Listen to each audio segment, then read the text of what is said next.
Ooh. Peace and blessings, everyone. It's great to be with you once again.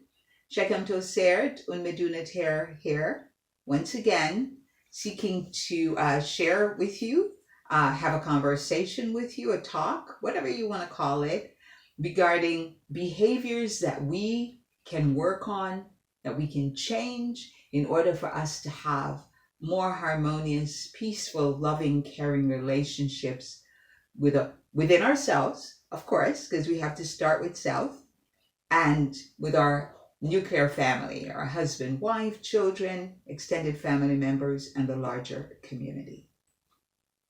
So today we're going to talk about meditation and guided imagery. Many of you, I am sure, most of the world at this point have heard, seen something about meditation. But the question is, what is meditation? Meditation, for many, I see meditation 2 minutes. When I was in graduate school, there was a particular professor who used meditation, mindfulness as a way of seeking to help clients. I've been a meditant for many decades, and I found it to be very useful, extremely helpful with my clients, even with the incarcerated whom I have worked with. I have seen behavioral change with them as well in the use of meditation and other modalities such as this. So the word medi, which is a root that is found in many words, actually means middle. The word tation means mind. So there are some other words that have medi in it, like medicine, meaning to find a middle path to healing. There's medium, which is a person who is able to, in some cases through meditation, to be able to perceive thoughts, feelings, or to support and help others. And also healers are mediums for helping others. You have the word medieval and medication and media, okay, and mediator. All of these medi words seek to find a middle path to affecting whatever change or environment or communicate to others. So the word meditation really is about finding your middle mind in our ancestral way. And just want to say this to you, many Black folks out there are going to say that meditation thing, that yoga thing, whatever, we're not about that. And the answer is yes, we are all about that. You need to understand, just very briefly, the history of meditation, yoga, pranayamic breathing, and all of these inner spiritual development tools started in our motherland, in the heart of ancient Nubian Kemet, and our people many thousands of years in took the knowledge and it spread throughout the world.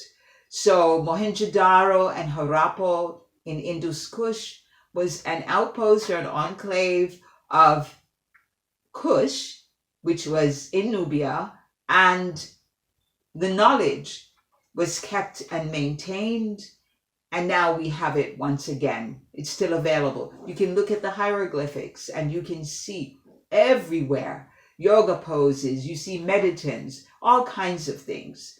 So the history is there for us, the knowledge is there for us. So let us continue. So it means getting to the middle mind.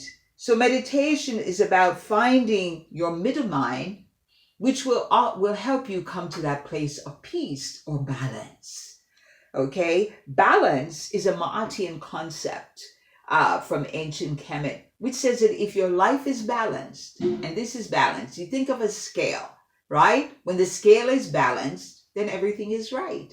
Well, it's the same balance that we can achieve internally. And when that balance is right, then things are okay. We move in a peaceful, harmonious way with each other. So then, what we need to understand also is that meditation helps us to address a wholesome way of living. You know, it's like your life is not in pieces. You're able to bring it together. You're able to synthesize all the parts so that it works well. In this way, we can become better human beings. Or as our ancient Black Chinese ancestor says in the Yi King, we can become superior men and women as opposed to behaving as inferior men and women. We can leave inferior behaviors behind. Okay, we can transcend, talking to each other like we're talking to animals. And actually, you shouldn't even talk to your animals in that way. So the concepts of meditation, yoga, pranic breathing, even medicine, and all of those things, which we have available to us today, makes it possible for us to, go within, find a pathway to solving our issues, our quote unquote challenges, and also to mend a lot of the pain and the suffering and the obstructions that we're finding it difficult to get over. Bad habits. You can use meditation for all of these things. However, it is about actualizing it in your everyday life. You can sit down, you can learn the technique, which we will do in part 2 of our conversation. You can sit down and do those things, but you actually have to live it in the moment when you're faced with the difficulties. What we call being at the crossroad, being at the stumbling block, being at, in the moment with your partner, with your husband, wife, children, and manifesting what you sat down and practiced. Okay, so we're going to explore that, and then we're going to move to creating change in our thoughts, because what you think becomes reality. So how we think, how we speak, and then the action that we take is a sum total of what makes us the unique person that we are. Saying all of that is that your thoughts lead you to do that which is superior in behavior or inferior. Okay, so a key to effective meditation is the breath. How you breathe, how deeply you breathe, how long you sit and breathe for will actually help to bring about clarity of mind on a continuum.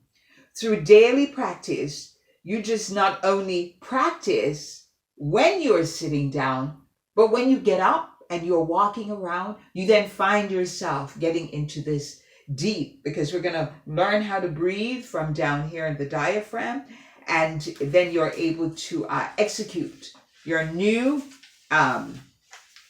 thoughts, your new behavior will become more fluid. You're going to be able to execute that in a stronger way. Okay, so being peaceful, being loving. If you're not peaceful by nature, if you're not loving by nature, you can recondition yourself through meditation. Okay, you can get rid of those conditionings, or those, as we'd say, social norms that have been given to you, and create another paradigm for you and your family. Isn't that wonderful? Meaning that you don't have to be stuck with what you got from your mother and your father, or your great aunt, or even your teacher, or what you see on TV. You have the capacity because you have free will and you can change. I've stated, connected to that, is that you were created by the divine with this free will. Unlike animals, we have choice.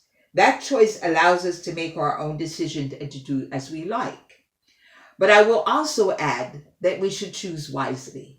To choose and not choose wisely is as if you have not chosen at all. Okay?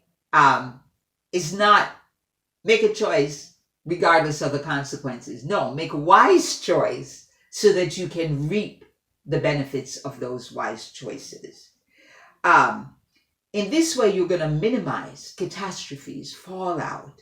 You're going to minimize the bumping with you, your husband, your co-wife. I'm sorry, for those of us who are in polygamy, with your teachers, with your with anyone who you are constantly coming in close contact with. So what we want to again have is to work on those negative conditionings or programs from our own nature, from family or societal environments. They can all be overcome if we're willing to do the work. You have to begin to identify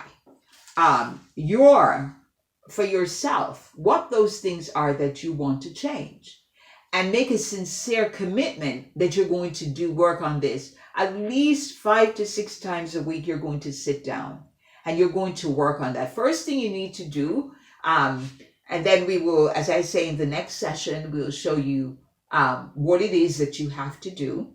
You want to start making your mental note. What is it that I want to change?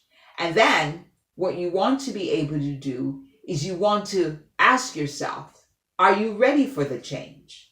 Are you ready to be consistent? Because it is with consistency that you're going to be able to become that new person. We don't have to stay stuck with bad, inferior functioning behaviors within our spirit or in our mind, and then doing things that even create self-harm to our own bodies or to that of others. So looking forward to showing you how to do meditation and how to create wisdom seeds. Okay, we're going to create wisdom seeds in order to help us to make those changes. Thanks very much for listening, and we'll see you in part 2.